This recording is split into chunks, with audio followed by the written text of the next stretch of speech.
Hello students, previous lecture में हमने social change की डेफिनेशन, मीनिंग, कैरेक्टरिस्टिक्स वगैरह देखी थी, है ना। उनकी विशेषताओं के बारे में बात की थी, सामाजिक परिवर्तन होते क्या हैं, ठीक है, और उनको कौन कौन से कारक प्रभावित करते हैं, आज हम वो देखेंगे, ठीक है। पहले हमने उनका अंतर वगैरह देखा है कि सामाजिक और सांस्कृतिक परिवर्तन में अंतर क्या होता है, उसकी विशेषताएं क्या होती है, ये सब कुछ हमने प्रीवियस लेक्चर्स में देखा था।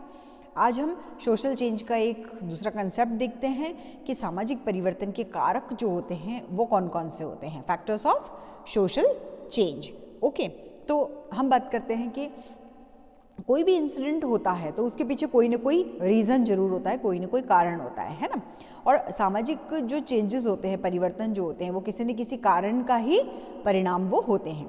सामाजिक परिवर्तन को अगर हमको समझना है तो उसके लिए हमको उसके कारण जानना बहुत ज़रूरी है कि जो परिवर्तन हुआ है उसके लिए रिस्पॉन्सिबल कौन है, ठीक है। एक रोमन कवि थे लुक्रेटिस, उन्होंने कहा कि वह व्यक्ति सबसे सुखी होता है जो वस्तुओं के कारण को जान लेता है। मतलब वो आदमी, वो इंसान सबसे हैप्पीएस्ट पर्सन है जो कोई भी परेशानी होती है उसके कारण को जान लेता है, कोई भी रीज़न है कि उसके कारण को वो समझ लेता है, वो सबसे सुखी इंसान माना जाता है, ठीक है। कई विद्वान हैं, कई सोशोलॉजिस्ट हैं जिन्होंने सामाजिक परिवर्तन के लिए कई कारकों को रिस्पॉन्सिबल माना है, अलग अलग फैक्टर्स को, ठीक है। जैसे कार्ल मार्क्स ने इकोनॉमिक फैक्टर को माना है, ऑगस्ट कॉम्टे जो है उन्होंने बौद्धिक विकास के कारकों को माना है, ठीक है। फिर जो हर्बर्ट स्पेंसर है उन्होंने विभेदीकरण की सार्वभौमिक प्रक्रिया को इसका महत्वपूर्ण कारक माना है। मैक्स वेबर जो उन्होंने धर्म को, और पीटर सोरोकिन है उन्होंने संस्कृति को, और ऑकबर्न और निमकॉफ जो है उसमें से ऑकबर्न ने सांस्कृतिक पिछड़ेपन को सामाजिक परिवर्तन के लिए उत्तरदायी माना। लेकिन एक्चुअल ये बात होती है कि सामाजिक परिवर्तन के लिए कोई एक या कुछ कारण नहीं, बल्कि बहुत सारे फैक्टर्स होते हैं जो सामाजिक परिवर्तन को प्रभावित करते हैं। उसका प्रभाव पूरे ग्रुप पे पड़ता है, सामूहिक प्रभाव पड़ता है, इंडिविजुअल कहीं कोई भी प्रभाव नहीं पड़ता है, ठीक है। तो हम देख रहे हैं सामाजिक परिवर्तन के कारक। तो उसमें फर्स्ट हम देखते हैं सामाजिक परिवर्तन का भौगोलिक कारक, फिर सामाजिक परिवर्तन का जनसंख्यात्मक कारक, है ना, सामाजिक परिवर्तन के प्रौद्योगिकी कारक, सांस्कृतिक कारक, आर्थिक कारक, इन सब के बारे में आज हम बात करेंगे। सबसे पहले हम देखते हैं कि सामाजिक परिवर्तन का जनसंख्यात्मक कारक क्या होता है, ठीक है। तो जनसंख्यात्मक कारक जो है वो भी सामाजिक परिवर्तन लाने में बहुत महत्वपूर्ण भूमिका निभाता है। क्यों? क्योंकि कोई भी समाज होता है उसकी रचना के लिए, उसके क्रिएशन के लिए जनसंख्या बिल्कुल डायरेक्ट रूप से इफेक्टिव होती है, उसका प्रभाव जनसंख्या का पड़ता है प्रत्यक्ष रूप से। अगर हम जनसंख्या की रचना की बात करें, उसके आकार की बात करें, है ना, जन्म मृत्यु की बात करें, अगर जनसंख्या की कमी और बहुलता की हम बात करें, स्त्री पुरुष के अनुपात की हम बात करें, बालकों की बात करें, यंगस्टर्स की बात करें, ओल्ड जो पर्सन्स होते हैं उनकी जो काउंटिंग है, संख्या है, उसके बारे में बात करें, तो ये जो सब होते हैं ये सब जनसंख्यात्मक कारक में आते हैं। और किसी देश की जन दर अधिक है तो मृत्यु दर कम होगी, जनसंख्या बढ़ेगी तो इसके ऑपोजिट क्या होगा, जो इसकी विपरीत स्थिति होगी, मतलब ऑपोजिट बात करें तो हम जनसंख्या घटेगी। तो इस तरीके से बहुत अधिक लोग परदेश में जाते हैं और उनकी जनसंख्या फिर घटती रहती है। किसी देश से बाहर जाने वालों की संख्या अधिक होगी तो देश में जनसंख्या कम होगी, बाहर जाएंगे लोग तो देश में वो उन लोगों की जनसंख्या, उन लोगों को काउंट नहीं किया जाएगा, ठीक है। और ये जो लोग दूसरे देश से अपने देश में आते हैं, अपने देश से दूसरे देशों को गमन करते हैं, उनके कारण से सांस्कृतिक आदान प्रदान भी होता है, कल्चरल ट्रांसफॉर्मेशन भी होता है, और कई बार इससे कॉन्फ्लिक्ट भी आता है, संघर्ष भी आता है। और जनसंख्या की ये जो अनएक्सपेक्टेड वृद्धि होती है ना, अप्रत्याशित जो वृद्धि होती है, उससे भुखमरी, बेकारी, गरीबी, महामारी, इन सबको बढ़ावा मिलता है। मिकाइवर और पेज लिखते हैं कि 19वीं शताब्दी में जनसंख्या की अभूतपूर्व वृद्धि के साथ ही क्या हुआ था, परिवार नियोजन का भी विकास हुआ था, और इस पद्धति का पारिवारिक संबंधों और विवाह की दृष्टि से बहुत ज़्यादा इसका प्रभाव रहा है, ठीक है। अब हम ये कहते हैं कि फर्स्ट जो इसके अंदर आता है वो जनसंख्या के आकार में परिवर्तन की ये बात करते हैं, ठीक है। तो समाज में गरीबी, भुखमरी, भिक्षावृत्ति, बेरोजगारी, ये सब इसकी वजह से आते हैं। और जनसंख्या में बहुत कार्यकुशलता जनसंख्या के अनुपात में परिवर्तन लाता है, ये सब हम इसके अंदर देखते हैं। फिर दुर्खिम जो है उन्होंने division of labour in society करके एक बुक लिखी थी, और उसमें उन्होंने समाज की यांत्रिक एकता से सावयवी एकता में बदलने के लिए जनसंख्या को वृद्धि का कारण माना है। ये हम जब नेक्स्ट जो पेपर है हमारा उसके अंदर हम Pitirim Sorokin, Max Weber, Herbert Spencer, है ना, कार्ल मार्क्स, इन सब की थियरीज पढ़ेंगे। उसके अंदर ये यांत्रिक एकता और सावयव एकता के बारे में हम डिस्क्रिप्शन से देखेंगे। ओके, और उनके अकॉर्डिंग क्या था कि नैतिक और भौतिक जो घनत्व है ना, मॉरल और मटेरियल जो डेंसिटी होती है वो इससे बढ़ती है। इससे इंटरडिपेंडेंट जो होते हैं उनके कारण समाज में जो ये मैकेनिकल जो सॉलिडिटी होती है ना, यांत्रिक एकता जो होती है, उसकी जगह पे ऑर्गेनिक सॉलिडिटी जो होती है उसकी स्थापना होती है। सेकंड ये यहाँ कह रहे हैं कि जन्म और मृत्यु दर, तो जन्म और मृत्यु दर में जनसंख्या के आकार को प्रभावित करती है ना, यह भी हमने देखा है।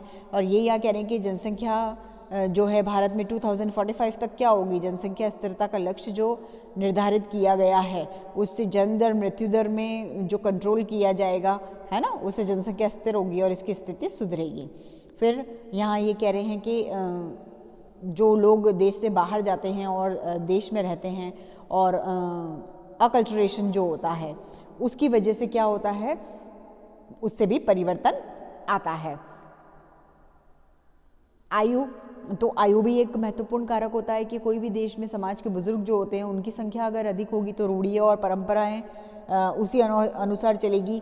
और अगर यंगस्टर्स हैं, युवा हैं, तो युवाओं की जनसंख्या अधिक होगी तो समाज में क्या होएगा, नवीनता आएगी, इन्वेंशंस होंगे, नए विचार पनपेंगे। इस तरीके से सामाजिक परिवर्तन हमको देखने को मिलता है।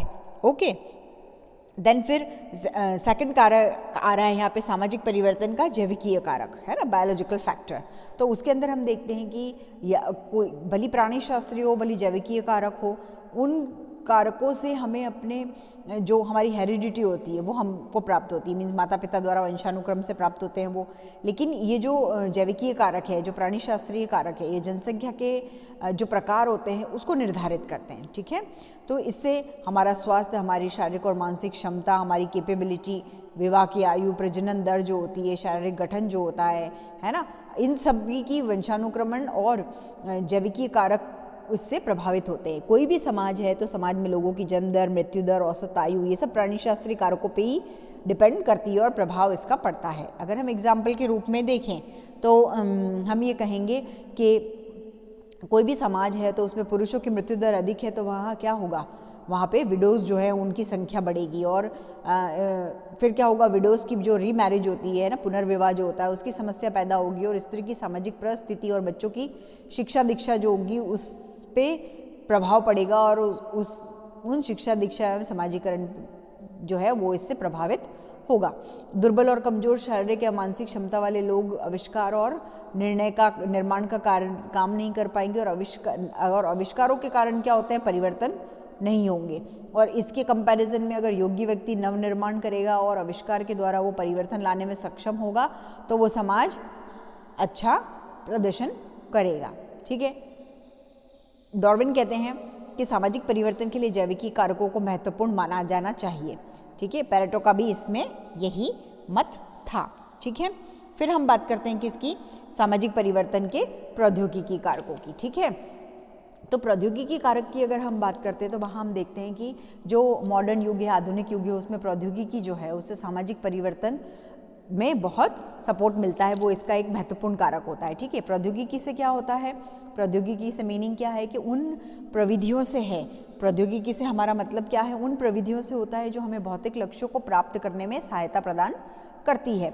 मतलब क्या है कि प्रौद्योगिक कारक सांस्कृतिक कारकों का ही एक अंग होता है, फिर भी जो वर्तमान टाइम है उसमें इसका महत्व बहुत ज़्यादा होने के कारण क्या हो गया है, प्रौद्योगिकी कारकों को अलग से एक्सप्लेन किया जाता है। आधुनिक युग में क्या हुआ है, प्रौद्योगिकी की इम्पोर्टेंस जो है उसके कारण इसे प्रौद्योगिकी युग कहा जाता है। मैकाइवर कहते हैं कि भाप के इंजन के आविष्कार ने मानव के सामाजिक और राजनीतिक जीवन को इतना प्रभावित किया जितनी उस स्वयं के आविष्कार ने भी कल्पना नहीं की होगी, है ना, कि मतलब भाप का जो इंजन था उसका आविष्कार जो हुआ उससे मानव के सामाजिक और राजनीतिक जीवन में इतना प्रभाव आया जितना स्वयं उसका भाप के इंजन का जो आविष्कार हुआ उसने खुद भी इसकी कल्पना नहीं की होगी। ठीक है, इसी तरीके से ये जो यंत्रीकरण हुआ है, और यंत्रीकरण ने मानव की जीवन विधि और पद्धति को बहुत ही प्रभावित किया है कि आधुनिक पूंजीवादी व्यवस्था जो है, चाहे औद्योगिकरण की हम बात करें, चाहे नगरीकरण के लिए प्रौद्योगिकी की बात करें, तो इन सब के लिए ये क्या है, प्रौद्योगिकी कारक जो है वो उत्तरदायी होते हैं। अगर हम कहें कि औद्योगिकरण और पूंजीवादी व्यवस्था के कारण से ही ग्रामीण समुदायों में परिवर्तन हुआ है, तो ये बिल्कुल सही बात है कि नगरों में धनी होते जा रहे हैं और निर्धन होते जा रहे हैं। औद्योगिकीकरण और पूंजीवादी व्यवस्था के कारण क्या हुआ है कि गंदी बस्तियों का विस्तार हो गया है, वो ज़्यादा पनपने लगी है, औपचारिकता पनपी है, अपराधों में वृद्धि हुई है, श्रम विभाजन और विशेषीकरण जो है उसमें वृद्धि हुई है, धर्म का प्रभाव जो है वो कम हुआ है, मनोरंजन का व्यापारीकरण हुआ है ना, संघर्ष, दुर्घटना, बीमारियां, ये सब कुछ हुई है। तो प्रौद्योगिकी के कारण ऐसी परेशानियां होती है जिनका जीवन के प्रति भौतिक दृष्टिकोण हमें देखना चाहिए और वो इससे पनपता है। ठीक है, फिर हम यहाँ बात कर रहे हैं कि जो मशीनीकरण और सामाजिक परिवर्तन हुए हैं वो हुए हैं इसकी वजह से। फिर इसके अंदर औद्योगिकरण और सामाजिक परिवर्तन हुए, सूचना और प्रौद्योगिकी में सामाजिक परिवर्तन हुए इसकी वजह से, है ना। ठीक है, फिर यहाँ हम देख रहे हैं कि प्रौद्योगिकी और सामाजिक मूल्य में परिवर्तन हुए। तो सामाजिक मूल्यों की जहाँ तक बात आती है तो पहले क्या होता था, जहाँ घर के साथ साथ नौकरी पेशा लोगों में अधिकांश औपचारिक संबंध होते थे, लेकिन अब क्या है, वो टेक्निक जैसे जैसे डेवलप हुई है वैसे वैसे व्यक्ति क्या हो गया है, अपने अपने रिश्तों में ही सिमट गया है और औपचारिकता बनी हुई है। ठीक है, फिर यहाँ ये कह रहे हैं कि उत्पादन प्रणाली और सामाजिक परिवर्तन हुए हैं इसकी वजह से। मतलब क्या है कि कृषि क्षेत्र से लेके कुटीर उद्योग और उत्पादन प्रणाली बदलने में सबके काम अलग अलग हो गए हैं, और पहले जहाँ व्यक्ति एक साथ टाइम बिताते थे वहाँ अब उत्पादन कार्य करते हैं, मशीन में कार्य करते हैं, है ना। तो ये श्रम विभाजन, विशेषीकरण, अलगाव, ये सब इसी की वजह से हुआ है। फिर ग्रामीण क्षेत्रों में नवीन तकनीक और सामाजिक परिवर्तन से क्या हुआ है, ग्रामीण क्षेत्रों में पहले जहाँ आय का साधन जजमानी व्यवस्था तक सीमित था, वहाँ अब क्या हो गया है, व्यवसाय जातिगत आधार पे हो गए हैं और जन्म से निर्धारित होते हैं, है ना। ठीक है, फिर तकनीकी प्रयोग जो है वो प्रदत्त गुणों पे आधारित ना होकर अब क्या हो गई है, अर्जित गुणों पे आधारित हो गई है। तो इससे क्या हो गई है, जजमानी व्यवस्था जो है वो खत्म हो गई है और गुणात्मक बदलाव हमको देखने को मिल रहे हैं। फिर है सामाजिक परिवर्तन के आर्थिक कारक। तो आर्थिक कारक की अगर हम बात करते हैं तो आर्थिक कारक में हम देखते हैं कि ये जो आर्थिक कारक है वो भी सामाजिक परिवर्तन के लिए बहुत रिस्पॉन्सिबल होते हैं, है ना। कि कार्ल मार्क्स ने क्या कहा है कि सामाजिक परिवर्तन के लिए आर्थिक कारकों को सर्वाधिक माना गया है, बहुत ज़्यादा माना गया है। क्यों?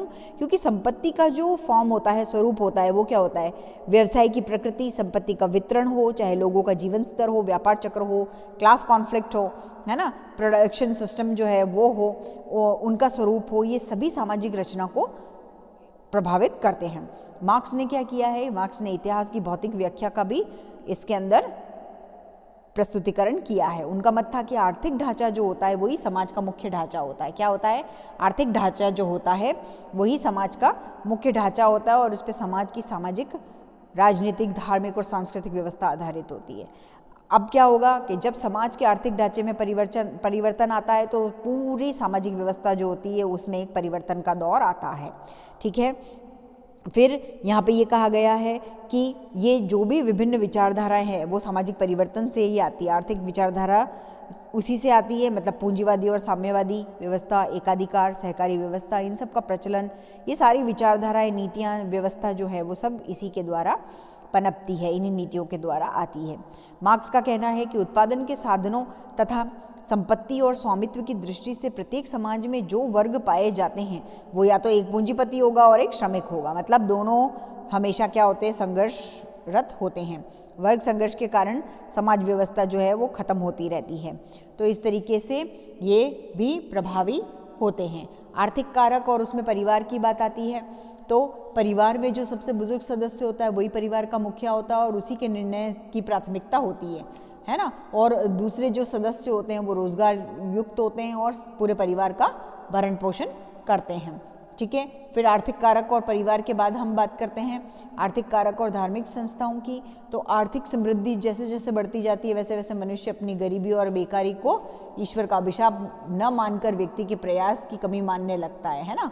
तो जैसे जैसे आर्थिक स्थिति का विकास बढ़ेगा वैसे वैसे धर्म और ईश्वर के प्रति भी लोगों में आस्था कम होती जा रही है ना। मानवीय मूल्य को प्राथमिकता दी जा रही है। फिर आर्थिक कारक और शिक्षा की बात अगर हम करते हैं तो जिन परिवारों की आर्थिक स्थिति सुदृढ़ है उसमें लड़की नहीं लड़कियां भी बहुत अच्छी एजुकेशन पाते हैं, है ना, टेक्निक शिक्षा भी ग्रहण करते हैं और रोजगार के लिए भी वो प्रयास करते हैं। ठीक है, फिर बात करते हैं हम कि अगर आर्थिक कारक है तो स्थानांतरण भी होगा।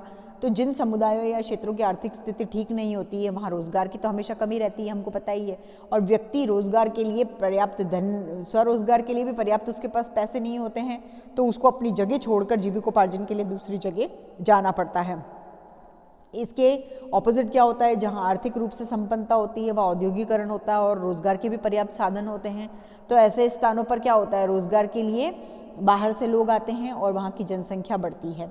ठीक है, तो इस तरीके से स्थिति होती है। फिर ये बात कर रहे हैं कि आर्थिक कारक है तो सामाजिक समस्याएं भी होगी।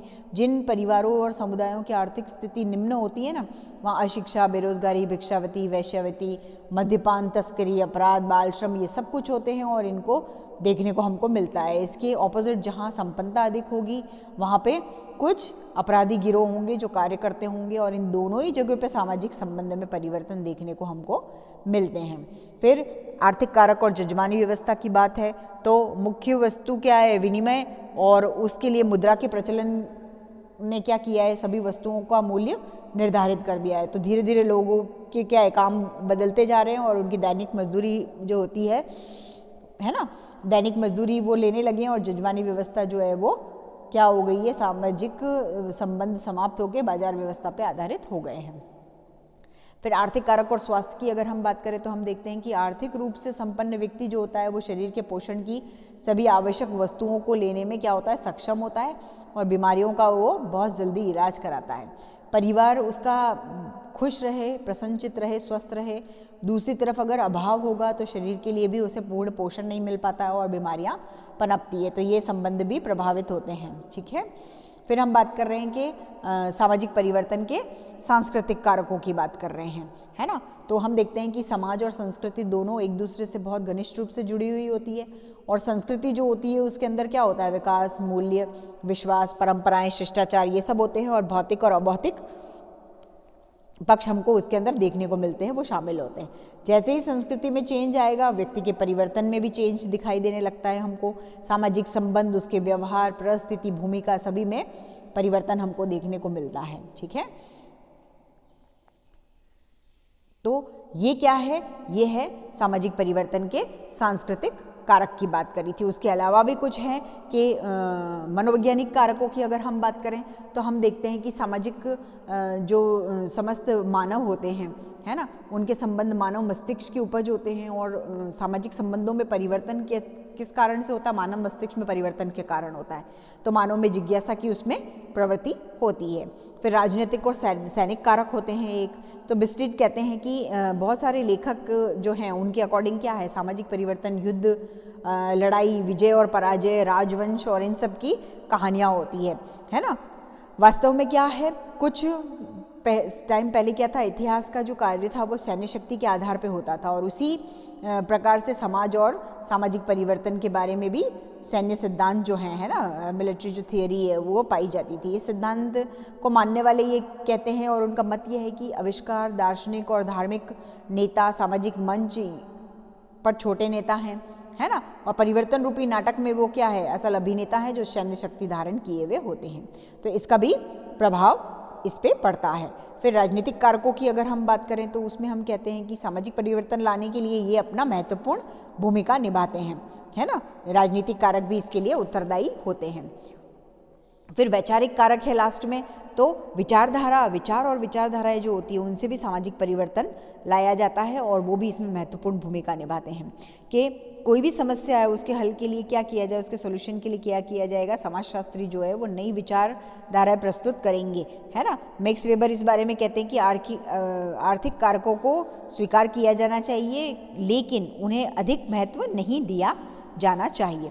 तो हमने ये सारे कारक आज देखे हैं, है ना, किसके, सामाजिक परिवर्तन के महत्वपूर्ण ये कारक है, इनकी वजह से सामाजिक परिवर्तन होता है और ये उसको प्रभावपूर्ण बनाते हैं, इफेक्टिव बनाते हैं।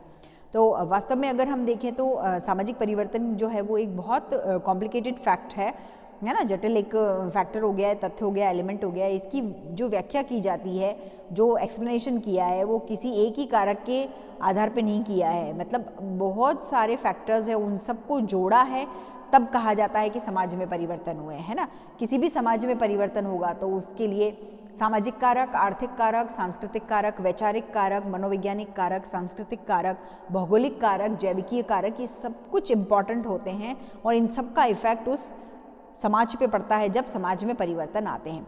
किसी एक समाज में कुछ विशिष्ट परिवर्तन आए या कोई विशिष्ट कारक हो, उसकी वजह से परिवर्तन आते हैं, तो दूसरे समाज में परिवर्तन के कारण भिन्न होते हैं। लेकिन कोई भी समाज ऐसा नहीं है जिसमें इन कारकों का प्रभाव न पड़ता हो और इन कारकों से परिवर्तन न होता हो।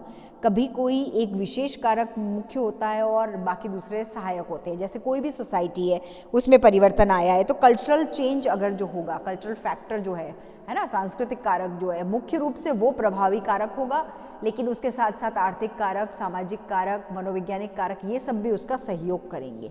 ठीक है, तो इस तरीके से हम ये कह सकते हैं कि सामाजिक परिवर्तन जो होता है उसके अंदर ये कारक जो भी हमने पढ़े हैं, चाहे आर्थिक कारक की बात करें, चाहे सामाजिक कारक की, सांस्कृतिक कारक की, भौगोलिक कारक की, जनसंख्यात्मक कारक की, जैविकीय कारकों की, इनकी जिसकी भी हम बात करें, वो सब प्रभावी होते हैं और वो इन के जो ये सामाजिक परिवर्तन है इसके अंदर उनका बहुत महत्वपूर्ण स्थान होता है। ठीक है, तो हमने आज ये सोशल चेंज जो होता है जिन फैक्टर्स की वजह से, उनकी बात की थी। नेक्स्ट लेक्चर जो हम देखेंगे उसके अंदर इसी से रिलेटेड आगे जो कंसेप्ट्स थे, है ना, वो हम देखेंगे। ठीक है, ओके, थैंक यू।